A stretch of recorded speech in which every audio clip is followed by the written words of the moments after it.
آج کی اس ویڈیو میں آپ کو عراق کے سابق صدر صدام حسین کو پھانسی دینے سے پہلے جیل میں حفاظت کے لیے جن محافظوں کو رکھا گیا تھا ان محافظوں میں سے ایک ول بارڈنورپر، جس نے دا پرزنر ان ہز پلیس نام کی کتاب لکھی اور جس میں اس نے صدام حسین کی زندگی کے آخری دنوں کے بارے میں لکھا، اس کے بارے میں بتاؤں گا۔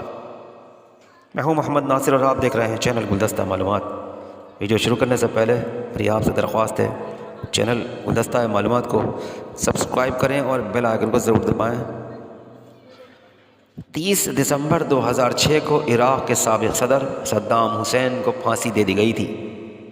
جیل کی سیکیورٹی پر مامور 12 امریکی فوجی ان کے آخری دنوں میں صدام حسین کے بہترین ساتھی بن گئے تھے۔ یہ 551 ملٹری پولیس کمپنیوں سے منتخب ہوئے تھے اور انہیں سپر 12 کہا جاتا تھا۔ ان محافظوں میں سے ایک ول بارڈنورپر تھے، جنہوں نے دی پرزنر ان ہز پلیس نام کی کتاب لکھی، جس میں انہوں نے صدام حسین کی زندگی کے آخری دنوں کے بارے میں لکھا۔ صدام حسین کو اپنے 148 مخالفین کے قتل کے جرم میں پھانسی کی سزا دی گئی تھی۔ وہ کہتے ہیں کہ صدام اپنے آخری دنوں میں اپنی قیمتی ایکسرسائز بائک، جسے وہ پونی کہتے تھے، اس پر بھی بیٹھا کرتے تھے۔ وہ میٹھا کھانے کے بہت شوقین تھے۔ مصنف لکھتا ہے کہ صدام حسین کا اپنے آخری ایام میں دوسروں کے ساتھ رویہ بہت نرم تھا اور انہوں نے یہ تاثر کبھی نہیں دیا کہ وہ بہت ظالم حکمراں تھے۔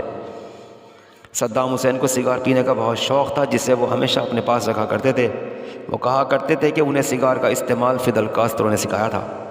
انہیں باغبانی کا بھی بہت شوق تھا۔ وہ اپنے قید خانے کے گرد موجود بکھری ہوئی جھاڑیوں کو خوبصورت پھولوں کے طور پر لیتے تھے۔ صدام حسین اپنی خوراک کے حوالے سے بھی بہت حساس تھے۔ ناشتے میں پہلے آملیٹ اور پھر پھل کھایا کرتے تھے، لیکن اگر آملیٹ کہیں سے بھی ٹوٹ جاتا تھا تو وہ اسے کھانے سے انکار کر دیتے تھے۔ ایک بار ایک امریکی سپاہی جو کہ صدام کی حفاظت میں مامور تھا، اس نے انہیں بتایا کہ اس کے بھائی کی موت ہو گئی ہے، تو جواب میں صدام حسین نے کہا کہ تم مجھے آج سے اپنا بھائی سمجھو۔ انہوں نے ایک دوسرے محافظ سپاہی سے کہا کہ اگر مجھے اپنے پیسے استعمال کرنے کی اجازت ملے تو میں تمہارے بیٹے کی تعلیم کے اخراجات ادا کرنے کے لیے تیار ہوں۔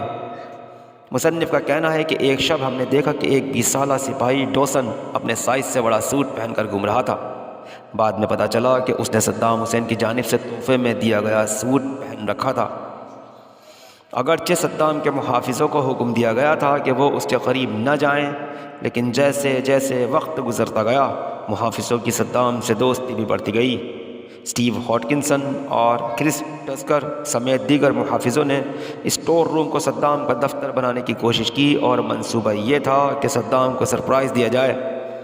اسٹور روم میں پڑے سامان سے ایک کرسی اور ایک چھوٹی سی میز کو نکالا اور میز پر ایک چھوٹا سا جھنڈا رکھ دیا گیا۔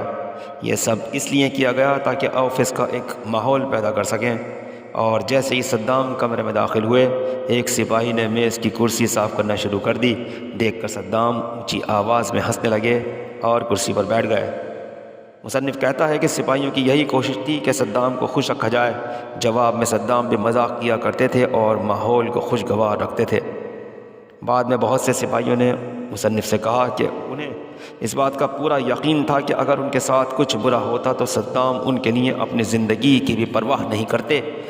جب بھی موقع ملتا تو صدام سپاہیوں سے پوچھتے کہ ان کے خاندان کی حفاظت کون کرتا ہے۔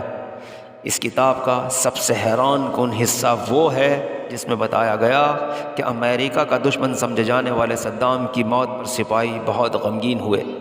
ان سپاہیوں میں شامل ایڈم نے مصنف کو بتایا کہ جب صدام کو پھانسی دے دی گئی تو ہمیں لگا کہ ہم نے اسے دھوکہ دیا ہے۔ ہم خود کو قاتل تصور کرتے تھے۔ ہمیں لگا جیسے ہم نے ایک ایسے شخص کو قتل کر دیا ہے جو ہمارے بے حد قریب تھا۔ بعد میں ایک سپاہی اسٹیو نے امریکی فوج سے استعفیٰ دے دیا۔ مصنف کا کہنا ہے کہ اپنے آخری دنوں میں صدام کو امید تھی کہ انہیں پھانسی نہیں دی جائے گی۔ 30 ستمبر 2006 کو صدام حسین کو صبح 3 بجے اٹھایا گیا۔ انہیں بتایا گیا کہ انہیں کچھ ہی دیر میں پھانسی دی جانے والی ہے۔ صدام کو مایوسی ہوئی اور خاموشی سے جا کر نہائے اور پھانسی کے لیے خود کو تیار کرنے لگے۔ اپنی پھانسی سے کچھ ہی دیر پہلے صدام نے اسٹیو کو باہر بلایا اور اپنی کلائی پر بندھی گھڑی اسے دے دی۔ وہ گھڑی اب بھی جارجیا میں اسٹیو کے گھر میں موجود ہے اور اس کی ٹک ٹک آج بھی جاری ہے۔ آج کی ویڈیو بس اتنا ہی۔